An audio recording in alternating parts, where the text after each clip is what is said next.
hello everyone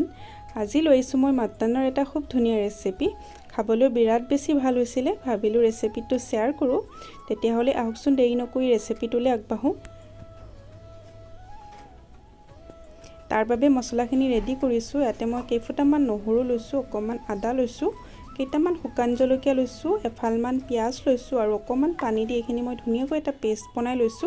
তাৰ পিছত কেৰাহীটো গৰম হোৱাত মই ইয়াতে মিঠাতেল দিলো তাৰ পিছত লং ডালচেনি ইলাচি আৰু এটা শুকান জলকীয়া দিছো লগতে দুখিলামান তেজপাত দিছো আৰু কাটি ৰখা অলপমান পিয়াজ দিছো এতিয়া এখিনি মই 2 মিনিট মান ধুনিয়াকৈ ভাজি লৈছো পিয়াজখিনি বহুত বেছিকৈ ভাজি পেলাব নালাগে এতিয়া ইয়াতে মই মাংসখিনি এড কৰিছো গোটেইখিনি ভালদৰে ধুনিয়াকৈ মিলাই লৈছো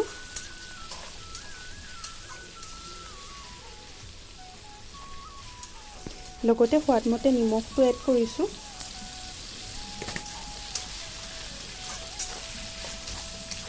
গোটেইখিনি ভালদৰে মিলাই লৈ এখিনি মই 10 মিনিট মানৰ কাৰণে জুইটো মিডিয়াম কৰি ঢাকি দিছো এ 10 মিনিট মানৰ পাছত দেখাইছো দেখিছেনে মাংসখিনিৰ পৰা পানী ওলাবলৈ আৰম্ভ কৰিছে আৰু গোটেইখিনি মই ধুনিয়াকৈ মিলাই লৈছো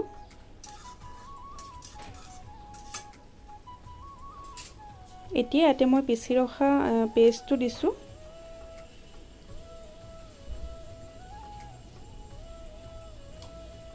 লগতে হালধিটো এড কৰিছো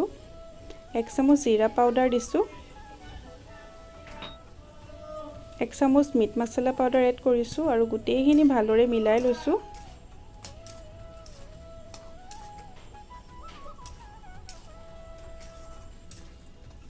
এতিয়া মই দুটা আলু এড কৰিছো গোটেইখিনি ভালদৰে মিলাই দিছো জুইটো মিডিয়াম কৰি এখিনি মই 15 মিনিট মানৰ কাৰণে সিজিবলৈ ৰাখি দিলো এয়া 15 মিনিট মানৰ পাছত দেখাইছো গোটেইখিনি ভালদৰে মিলাই লৈছো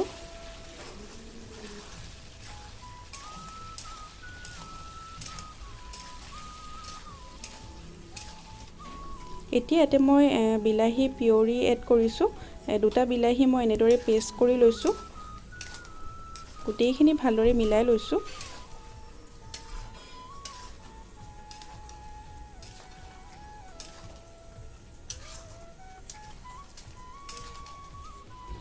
আকৌ 10 মিনিট মানৰ কাৰণে ঢাকনখন লগাই দিছিলো এ 10 মিনিটৰ পাছত দেখাইছো গোটেইখিনি ভালদৰে মিলাই লৈছো এখিনি আমাৰ ভাজা হৈ গৈছে এখিনি এতিয়া মই এটা প্ৰেছাৰ কুকাৰলৈ লৈ লৈছো আপোনালোকে ইচ্ছা কৰিলে কেৰাহীতে বনাব পাৰে খালি অকমান পানী গৰম কৰি এড কৰিলে হৈ যায় মই এতিয়া প্ৰেছাৰ কুকাৰ এটালে এখিনি লৈ লৈছো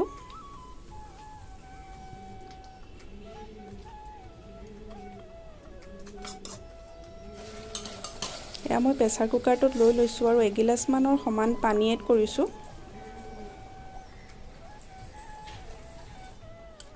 গোটেইখিনি ভালদৰে মিলাই লৈছো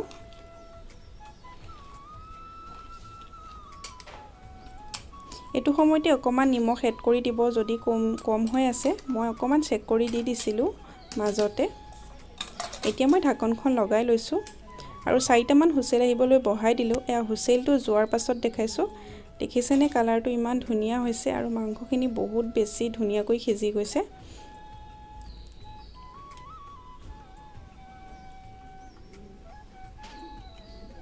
এয়া আমাৰ মাংস ৰেডি হৈ গৈছে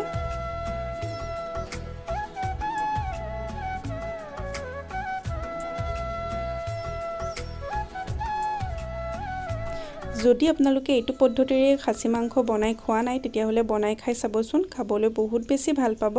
আৰু যদি মোৰ ভিডিওটো চাই ভাল পাইছে তেতিয়া হলে প্লিজ লাইক কৰি দিব আৰু যদি আপুনি মোৰ চেনেলত নতুন হয় তেনে হলে মোৰ চেনেলটো সাবস্ক্ৰাইব কৰি লব